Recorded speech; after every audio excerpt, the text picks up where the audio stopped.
Hello students, welcome to all on your beautiful classes science education hub. कल हमने जो class जहां से छोड़ी थी, मैंने तुम्हें एक क्वेश्चन कराया था मोलैरिटी का।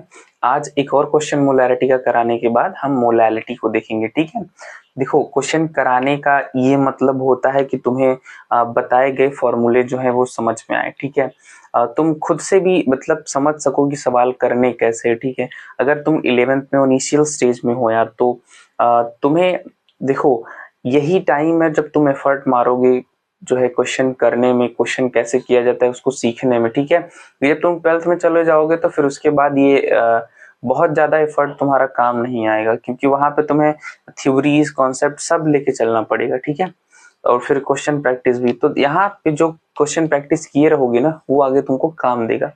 तो चलो देखते हैं, एक और क्वेश्चन ले लेते हैं।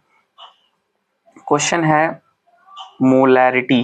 ठीक है, मोलैरिटी पर ही एक मैंने तुम्हें फॉर्मूला बताया था ना, उसमें डेंसिटी गिवन था, ये ऐसे कुछ फॉर्मूला था, molarity equal to 10 into percent into density by molecular mass, ये बताया था। इसी पर एक क्वेश्चन है, देख लेते ना। ये तो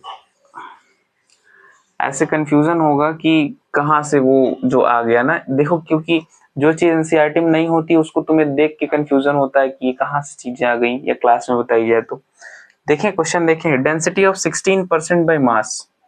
क्वेश्चन है density density of 16% by mass, 16% by mass, 16% by mass, solution of H2SO4, solution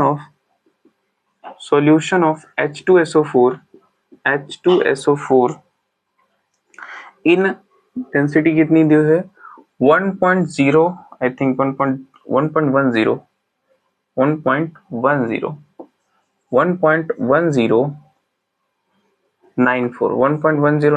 कितना है, ग्राम पर ml, ग्राम पर ml है। ठीक है, इसकी यूनिट होती है, देखो डेंसिटी की यूनिट क्या होती है, ग्राम पर ml। अगर तुमको ये यूनिट दिख जाए तो क्या समझोगे यार कि वो डेंसिटी है, समझ से? ठीक है,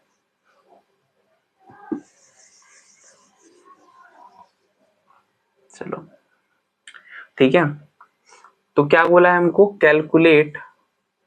कैलकुलेट मोलैरिटी। मोलैरिटी देखो ध्यान से समझने की कोशिश करो। मैंने जो तुम्हें फॉर्मूला बताया था वो फॉर्मूला डायरेक्ट यूज कर लो यार, इसमें कोई दिक्कत नहीं होगी तुमको। मैं जहां तक मैं मानता हूं, मतलब मैं यही चाहता हूं कि तुम एक बार खुद से ट्राई करो।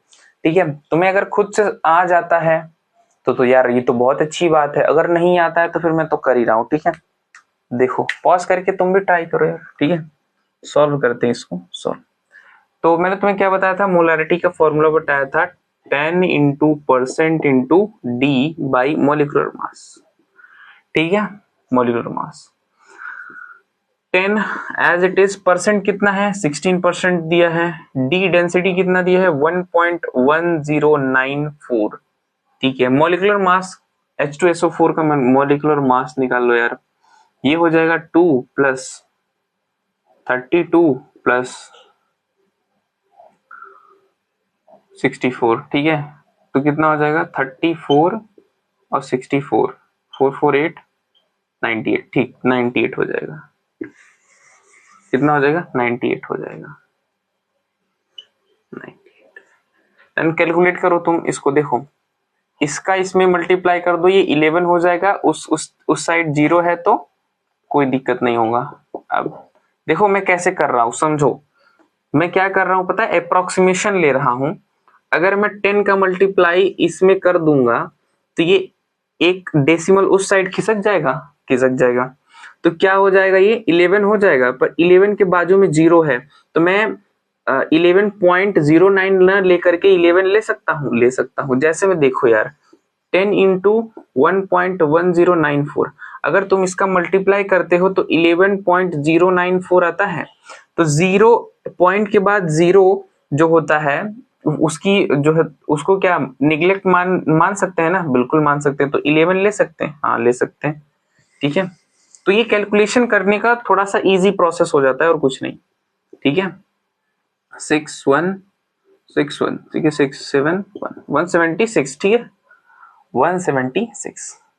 तो कितना हो गया 176/98। अब इसको तुम डिवाइड कर दो, शायद, चलो ठीक है डिवाइड करो यार, 98 डिवाइड करके देख लो, एक ही बार जाएगा, ठीक है, 8, इधर भी 16, ठीक है, पॉइंट लगा दो, 0 बढ़ जाएगा, 8 टाइम्स जाएगा, हाँ ठीक है, एक, समझ गए ना। तो क्या आ जाएगा इसकी मोलैरिटी कितनी आ जाएगी 1.8। और मोलैरिटी का जो यूनिट होता है, मोलैरिटी का जो यूनिट होता है वो क्या होता है, तुम सीधा ऐसे कैपिटल एम भी लिख सकते हो, ठीक है, कैपिटल एम लिख सकते हो, बस ये रही तुम्हारी मोलैरिटी। समझ गए कैसे करना है। अगर तुमको डेंसिटी दे दे, तुमको परसेंट बाय मास दे दे और तुम्हें बोले कि कैलकुलेट करो मोलैरिटी, तो मोलैरिटी कैलकुलेट कर लोगे ना। अब आसानी तो है यार, कोई दिक्कत है क्या। अब मोलैरिटी के बारे में एक दो बातें छूट गई थी, थियरी की ही पॉइंट है, छूट गई थी, उसको भी देख लेते हैं। तो 2 क्वेश्चन मोलैरिटी पे हो गए, समझ में आया कैसे करना है ना। अभी तो बहुत क्वेश्चंस है जो मैं तुमको टेलीग्राम पे जो है तुमको क्वेश्चंस दे दूंगा, तो जस्ट ऐसे ही है, कुछ ऐसे होंगे क्वेश्चंस, ठीक है, कुछ क्वेश्चंस जो है मोलैरिटी पे होंगे, कुछ क्वेश्चन मोलैरिटी पे होंगे, पर जो जितना मैं बताया हूं उसके बाहर से कुछ भी नहीं हो, तुम्हें दिमाग लगाना होगा, ठीक है। मैं जितना बताया हूं उतना फॉर्मूला अगर यूज भी करोगे तो तुम्हारा बहुत इजीली मोलैरिटी हो जाएगा। कुछ पॉइंट्स छूट गए थे, इसको तुम नोट कर सकते हो मोलैरिटी में ही, क्योंकि वो बहुत जरूरी है। पॉइंट है ये कि molarity is an unit that depends upon the temperature. Molarity एक ऐसी यूनिट है, ओनली यूनिट तुम बोल सकते हो, सिर्फ अकेला एक ऐसा यूनिट है जो कि टेम्परेचर डिपेंडेंट है, ठीक है, टेम्परेचर डिपेंडेंट मतलब टेम्परेचर पर डिपेंड करता है। कैसे डिपेंड करता है अभी देखो बताता हूं, पहले लिखो molarity, molarity is only unit that depend that depend that depend that depend upon the temperature, ठीक है। ये एक ऐसा यूनिट है मोलैरिटी जो कि किस पे डिपेंड करता है, टेम्परेचर पे। और तुम एक नोट की पॉइंट लिख सकते हो, क्या लिख सकते हो, देखो जो मोलैरिटी है, मोलैरिटी इनवर्सली प्रोपोर्शनल है टेम्परेचर के, और वॉल्यूम के भी इनवर्सली प्रोपोर्शनल है, ठीक है, वॉल्यूम के भी इनवर्सली प्रोपोर्शनल। अब इनवर्सली प्रोपोर्शनल और डायरेक्टली प्रोपोर्शनल की तुम कहानी थोड़ा सा समझ लो, ठीक है, क्योंकि समझना बहुत जरूरी है। इनवर्सली प्रोपोर्शनल अगर मैं मान लो ये बोल देता कि मोलैरिटी हमारी जो है ना, molarity directly proportional to temperature, अगर मैं डायरेक्टली प्रोपोर्शनल कर देता ना, तो इसका मतलब ये हो जाता है कि मैं टेम्परेचर बढ़ा रहा हूं, मोलैरिटी बढ़ रही है, टेम्परेचर घटा रहा हूं, मोलैरिटी भी घट रही है, ये हो जाता। और अगर मैंने क्या कर दिया, यहीं पे मोलैरिटी को क्या कर दिया, मोलैरिटी को इनवर्सली प्रोपोर्शनल कर दिया टेम्परेचर की, तो इसका मतलब क्या हो जाएगा पता है, कि अब मैं टेम्परेचर को बढ़ा रहा हूं तो मोलैरिटी कम हो रही है, और टेम्परेचर को कम कर रहा हूं तो मोलैरिटी बढ़ रही है। समझ गए। इनवर्सली प्रोपोर्शनल और डायरेक्टली प्रोपोर्शनल का मतलब समझ गए। डायरेक्टली प्रोपोर्शनल मतलब डायरेक्ट, मतलब जैसे डायरेक्टली तुम किसी को थप्पड़ मारो, एक थप्पड़ मारो खींच के डायरेक्ट सामने से, तो भी तुम्हें मारेगा दूसरा थप्पड़ खींच के, ठीक है, समझ गए।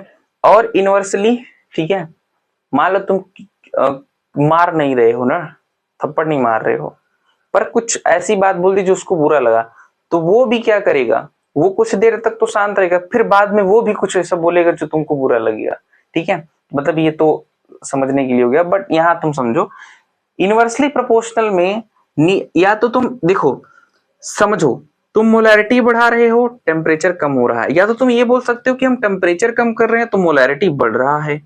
इनवर्सली प्रोपोर्शनल मतलब जस्ट उल्टा, ऐसे समझो, इनवर्सली प्रोपोर्शनल मतलब उल्टा, उल्टा, एकदम उल्टा काम हो रहा है। उल्टा लिखना अच्छा, मतलब ऐसा समझो ना अपनी अपनी लैंग्वेज में कि एकदम उल्टा काम हो रहा है। डायरेक्टली प्रोपोर्शनल में बस सीधा सीधा टेम्परेचर बढ़ा है मोलैरिटी बढ़ रही है, टेम्परेचर बढ़ा रहे मोलैरिटी बढ़ रही है, टेम्परेचर कम करें मोलैरिटी कम हो रही है। बट इनवर्सली प्रोपोर्शनल में क्या हो रहा है, जस्ट उल्टा हो रहा है। मोलैरिटी कम कर दो तुम्हारी वॉल्यूम टेम्परेचर बढ़ जाएगी, या टेम्परेचर बढ़ गई अगर कह रहे हो तो मोलैरिटी कम हो जाएगी। समझ गए ना, इनवर्सली प्रोपोर्शनल और डायरेक्टली प्रोपोर्शनल का मतलब समझ गए। ठीक है, और ऐसा ही वॉल्यूम भी है, तुम वॉल्यूम बढ़ाओ मोलैरिटी तुम्हारी घट जाएगी। समझ गए। तो मोलैरिटी जो होती है वो टेम्परेचर पर डिपेंड करती है। पहली बात, क्यों डिपेंड कर रही है तुम्हें ये देख के ही पता चल रहा है, क्योंकि टेम्परेचर को कम कर दोगे मोलैरिटी तुम्हारी कम हो जाएगी। यार टेम्परेचर को कम कर दोगे मोलैरिटी बढ़ जाएगी, और मोलैरिटी को बढ़ा दोगे तो टेम्परेचर कम हो जाएगा। समझ गए। तो ये दो पॉइंट्स थे जो तुम्हें नोट करने थे, तुम इसको नोट कर दो, वो तो क्वेश्चन है। ठीक है, ये दो पॉइंट और थे, ये बहुत इंपॉर्टेंट पॉइंट्स है जो कि तुम्हारे नोट में इंक्लूड होना बहुत जरूरी है। ठीक है, तो नोट्स में इंक्लूड कर दो। हालांकि ये 11th एनसीईआरटी में शायद नहीं दिया हो, या दिया भी हो सकता है या नहीं भी दिया हो सकता है, बट ये एनसीईआरटी का पार्ट जरूर है। तो ये 12th में के बोर्ड्स एग्जामिनेशन में कभी कभी वो ऑप्शनल आते हैं ना, वो 5 नंबर के, तो 5 आते हैं, तो उसमें भी पूछ लेता है। ठीक है, तो ये तुम्हारा वो हो गया। चलो अब देखिए मोलैलिटी, देखिए अगला कंसंट्रेशन टर्म्स देखिए मोलैलिटी। मोलैलिटी ठीक है, क्या देखेंगे, मोलैलिटी। मोलैलिटी, मोलैरिटी और मोलैलिटी थोड़ा सा डिफरेंस है, तुम्हें नाम से भी पता चल रहा होगा। मोलैरिटी, मोलैलिटी, मोलैलिटी, और यहीं पे क्या होता है, मोलैरिटी को क्या लिख रहे थे, मोलैलिटी मतलब RITY लिख रहे थे। तो इसको कैसे डिनोट करेंगे, उसको कैपिटल M से डिनोट कर रहे थे, इसको किससे डिनोट करेंगे, स्मॉल m से। फर्क है, ठीक है, 19-20 का फर्क है।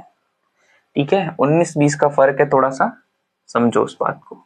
मोलैलिटी स्मॉल m से, मोलैरिटी कैपिटल M से। ठीक है, चलो तो क्या होता है मोलैरिटी, मतलब मोलैलिटी। ठीक है, क्या होता है molality, defined as, molality defined as number of moles of solute, number of moles of solute present in 1 kg solvent। देखो बहुत बड़ा फर्क है, 19-20 का भी कह सकते हो, बट फर्क है ना। हम मोलैरिटी को डिफाइन कर रहे थे number of moles of solute present in 1 litre solution पर, यहाँ पे 1 kg सॉल्वेंट, सॉल्वेंट और सॉल्यूशन दोनों अलग अलग चीजें हैं। हम मोलैरिटी को 1 लीटर सॉल्यूशन के लिए डिफाइन कर रहे थे, बट हम मोलैरिटी को 1 kg सॉल्वेंट के लिए डिफाइन करेंगे। ठीक है, और तुम्हें मैं एक बात बता दूं, अगर बी कहीं देख लो, बी इसका मतलब सॉल्यूट समझ लेना, और ए देखो तो इसका मतलब सॉल्वेंट। जैसे मैं WA की बात करूं, WA, तो मैं यहाँ पे क्या लिखूंगा पता है, ये मैं लिखूंगा wait of solvent, weight of solvent. अगर मैं कहीं लिख दूं WB, समझ जाना weight of solute, weight of solute. इस बात को भी नोट करो, नहीं तो तुम पूरे चैप्टर में कंफ्यूज रहोगे। अगर मैं WA लिख रहा हूं तो ए किसके लिए मैं बोल रहा हूं, सॉल्वेंट के लिए, तो वेट ऑफ सॉल्वेंट। अगर मैं WB लिख रहा हूं तो वेट ऑफ सॉल्यूट। इसको भी जरा नोट करो, फिर आगे बढ़े।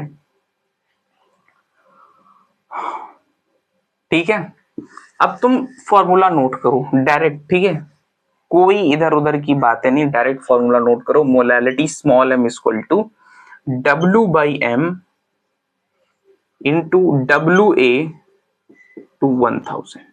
ठीक है, देखो W क्या है, वेट है इन ग्राम।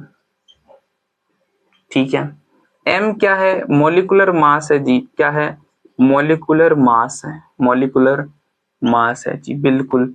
और WA क्या है, WA क्या है, WA है वेट ऑफ, क्या लिखूं, क्या लिख दूं, WA है तो क्या लिख दूं, बोलो, सॉल्वेंट लिख दूं क्या, weight of solvent, weight of solvent, ठीक है। और क्या है, small m, small m as denoted as molality, molality, molality, ठीक है, मोलैलिटी। चलो समझ गए, तो ये फॉर्मूला नोट कर लो, समझ गए तो मोलैलिटी का ये एक फॉर्मूला। और अगर तुम नोट करना चाहो यार, तुम ये भी कर सकते हो, फॉर योर अंडरस्टैंडिंग, N/WA, कुछ नहीं, इसी चीज को मैंने ओपन करके यहाँ पे लिख दिया है, बस और कुछ नहीं। तुम चाहो तो दोनों को नोट कर लो, कभी कभी यूज हो जाता है, ठीक है। तो समझ गया ना, फॉर्मूला समझ गए। अब एक ये रिश्ता क्या कहलाता है वाला एक कॉन्सेप्ट है, रिलेशन बिटवीन मोलैरिटी और मोलैलिटी। मोलैरिटी और मोलैलिटी ऐसा नहीं लग रहा जुड़वे भाई जैसे हैं, बस थोड़ा सा डिफरेंस है ना। तो इन दोनों के बीच में एक रिश्ता भी है यार, सही समझे हो, इन दोनों के बीच में एक रिश्ता भी है। तो रिश्ता क्या है वो देख लें, ये रिश्ता क्या कहलाता है। वाह, याद आ गई यार, बहुत पुराना चीज था, मतलब सीरियल था ना, है ना। तो यहाँ पे लिख दूं मैं, तुम्हें दिखाई देगा, चलो लिख देता हूं। Relation between, relation between, relation between molarity, molarity and molality, and molality, molality, molality. क्या था रिश्ता मोलैरिटी मोलैलिटी के बीच में? क्या वो दोनों जुड़वा भाई थे, किसी मेले में बिछड़ गए थे? चलो देख लेते हैं यार। Molarity small m equal to 1000 capital M by 1000 capital M by 1000 D density minus MMB। अब देखो यहाँ पे कौन क्या चीज है, capital M as molarity, molarity, small m molality, molality, molality, D is denoted by density, density, density, ठीक। और ये जो MB है, MB है, तो उसको MB किस लिए यूज करेंगे, B में किस लिए यूज कर रहा था, सॉल्यूट के लिए। तो मैं क्या लिख दूंगा यहाँ पे, मोलैरिटी ऑफ सॉल्यूट, है ना, क्या लिख दूंगा, नहीं, molarity of solute, molecular mass of solute, क्या लिखूंगा, मॉलिक्यूलर मास ऑफ सॉल्यूट। क्यों मैं तुम्हें ये बता रहा हूं रिश्ता, जानते हो, कभी कभी वो बोलेगा कि तुम्हें कभी कभी मोलैलिटी दे देगा, या कभी तुमको मोलैरिटी दे देगा, डेंसिटी दे देगा। अब तुमको बोलेगा कि तुम मोलैलिटी निकालो, तो कैसे निकालोगे यार, फिर कंफ्यूजन होगी ना। तो तुम सोचोगे ना यार कि अच्छा कोई तो रिश्ता होना चाहिए था, कोई तो रिलेशन होना चाहिए था, तभी तो निकालेंगे यार हम। मान लो दे दिया तुमको, मोलैरिटी दे दिया और बोल दिया मोलैलिटी निकालो, तो अब तुम्हारे पास रिश्ता भी है अच्छा खासा, तुम इससे निकाल सकते हो यार, ठीक है, समझ गए। क्वेश्चन करें क्या, क्वेश्चन करें, नोट कर लो तब करें।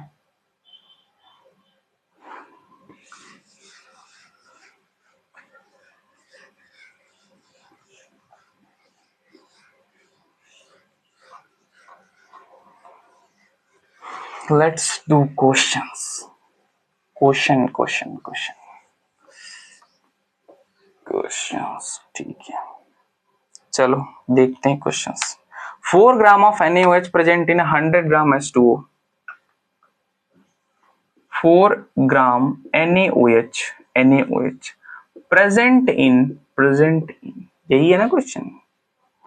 100 ग्राम, 100 ग्राम H2O, 100 ग्राम H2O, तुम्हारा दिमाग यूज होगा इसमें, नहीं ज्यादा नहीं यूज होगा, चिंता मत करो, जितना है उतना ही, ठीक है। H2O, फाइंड मोलैलिटी, है ना, फाइंड मोलैलिटी, फाइंड मोलैलिटी, ठीक है।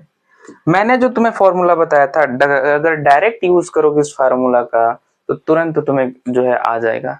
यूज करो, फटाक से करो, देखो मैं तुमको आता है या नहीं। मैं रुका हूं तब तक, ठीक है, तुम पॉज करो, पॉज करके सवाल करना स्टार्ट करो, और फिर मैच करा लेना लास्ट में, ठीक है। देखो सीधा सीधा फॉर्मूला लगाओ, molarity equal to W/M into 1000 by WA। मैं उम्मीद कर रहा हूं इतनी चीज कि तुम ये ना मतलब मेरी तरह नहीं करोगे, तुम पहले लिखोगे कि क्या गिवन है, क्या फाइंड करना है, ये चीजें लिखोगे, ठीक है। लिख के तब सॉल्व करोगे, ठीक है। यहाँ तो मुझे तुम्हें समझाना है इसलिए मैं लिख दे रहा हूँ ऐसे। डब्लू क्या है तुम्हारा, ये देखो तुम्हारा डब्लू गिवन है, ये रहा डब्लू, बब्लू डब्लू 4 ग्राम। मॉलिक्यूलर मास कितना हो जाएगा NaOH का 40, निकालोगे, ठीक है। मुझे तो याद है इसलिए मैं रख रहा हूँ 40 इंटू 1000। WA कितना है 100 ग्राम। देखो WA मुझे कैसे पता चला, ये देखो पानी पानी पानी, पानी क्या होता है सॉल्वेंट, सॉल्वेंट ही होता है ना पानी। मैं तुम्हें क्या बताया था, सॉल्वेंट एज यूजुअली हम किसको यूज में लेते हैं, पानी को लेते हैं। तो तुम्हें दिया है 100 ग्राम वाटर, 100 ग्राम वाटर, तो तुम सॉल्वेंट को क्या लोगे 100 ग्राम, समझ गए, ठीक है।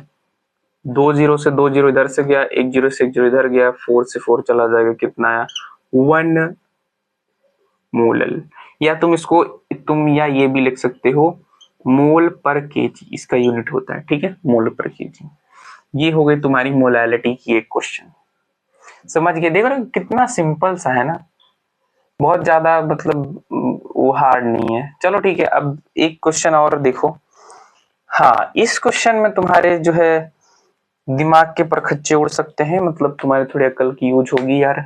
तो तुम देखो क्या होता है, थोड़ा सा ना प्रीवियस चीजें यूज होंगी, बस इतना सा, और कुछ भी नहीं यूज होगा। देखो ध्यान से, दिया है find molality of 10% by mass, find molality, molality of 10% by mass, 10% by mass, 10% by mass NaOH solution, NaOH solution, NaOH solution, ठीक है। और क्या दिया है, बस। चलो देखो एक लाइन के क्वेश्चन में भी तुमको कितना घुमाएगा। करो करो करो, यूज करो, तुम अपना दिमाग यूज करो, तब तक मैं सॉल्व करता हूँ, फिर मैच करा लेना, ठीक है। और जो समझ रहे हैं, जो दिमाग यूज नहीं करना चाहते, वो कम से कम फोकस रहे यहाँ पे, तो वो उनको सभी समझ में आ जाएगा ना, ठीक है। तो देखो क्या होता है, अब समझो 10% बाय मास, 10% बाय मास तुमको मैं एक चीज सिखाया था, ये समझना सिखाया था कि अगर 10% बाय मास दे दिया तो तुम क्या समझोगे। 10% बाय मास का मतलब यही होता है ना, 10% W/W, करेक्ट। क्या मैं सही हूं, क्या मैं सही हूं। अच्छा, मैं अब क्या लिख सकता हूं, मैं ये लिख सकता हूं क्या कि 10 ग्राम सॉल्यूट हमको दिया हुआ है, किसमें 100 ग्राम, 100 ग्राम, 100 ग्राम सॉल्यूशन, ये समझ सकता हूं क्या। और तुमसे पूछा क्या है, मोलैलिटी। अब तुम जरा सा अपना खुद का दिमाग यूज करो और देखो, मोलैलिटी का फॉर्मूला W/M इंटू WA। ये WA क्या है यार, वेट ऑफ सॉल्वेंट।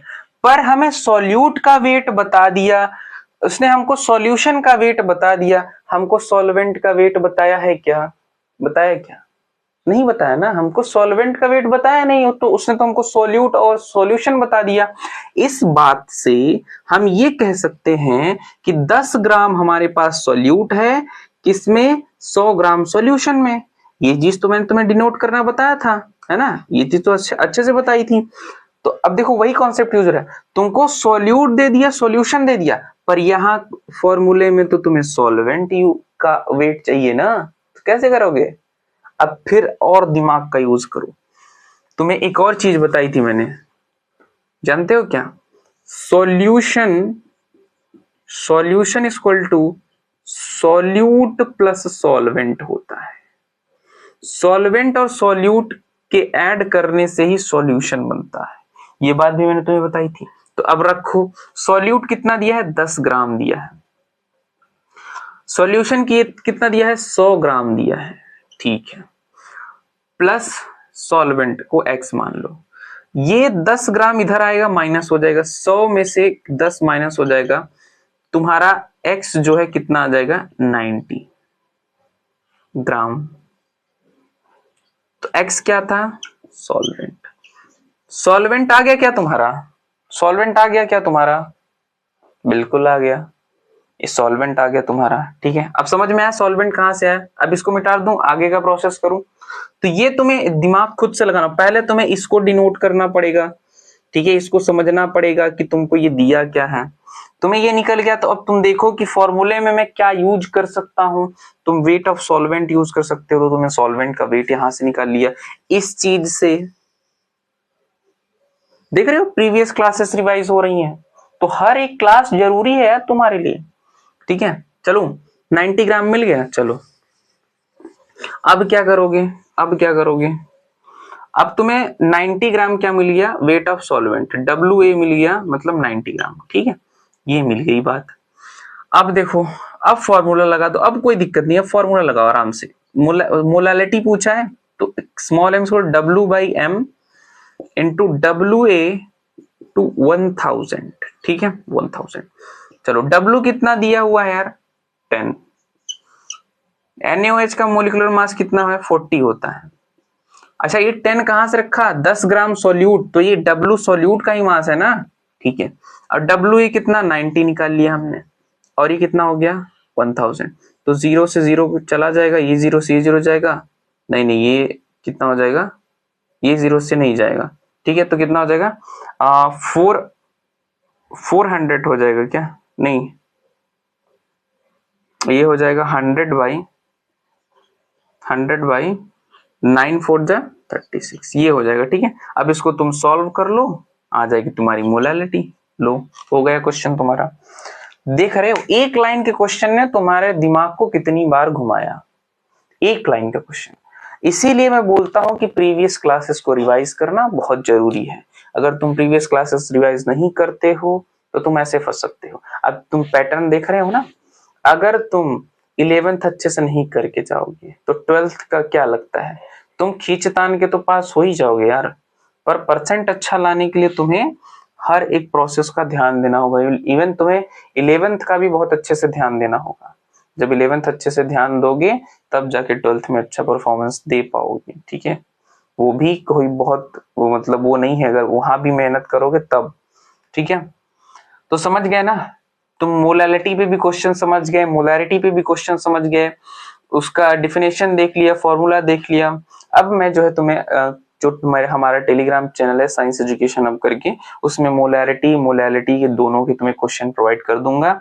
खूब आराम से जो है इन्हीं फॉर्मूले पर आएगा, बस इसी तरह तुमको दिमाग लगाना होगा, तो तुम अपने दिमाग का खूब यूज करो यार। ठीक है, तो मैं तुम्हें क्वेश्चंस दे दूंगा, उसको देख लेना। एक लास्ट बचा हुआ है मोल फ्रैक्शन और कुछ सिग्निफिकेंट फिगर है एक, तो एक लेक्चर में वो, कल के लेक्चर में वो आराम से खत्म हो जाएगा, तो तुम जो है कर सकते हो। ठीक है, तो तुम्हारा ये some basic concept of chemistry भी खत्म हो जाएगा, और हम फिर किस चैप्टर में बढ़ेंगे, एटॉमिक स्ट्रक्चर में। ठीक है, तो धीरे धीरे जर्नी को आगे लेके चलेंगे। पर हाँ, ये देखो तुम्हारा पढ़ना बहुत जरूरी है। मैं यहाँ पे कितनी भी मेहनत करके पढ़ा दूं, ठीक है, अगर तुम नहीं पढ़ोगे तो फिर समस्या तुमको होगी, हमें नहीं होगी। ठीक है, तो हम इतना उम्मीद करते हो, अगर तुम हमसे पढ़ते हो तो तुम यार पढ़ रहे होगे। ठीक है, तो चलो ठीक है, मिलते हैं नेक्स्ट क्लास में। Thank you so much.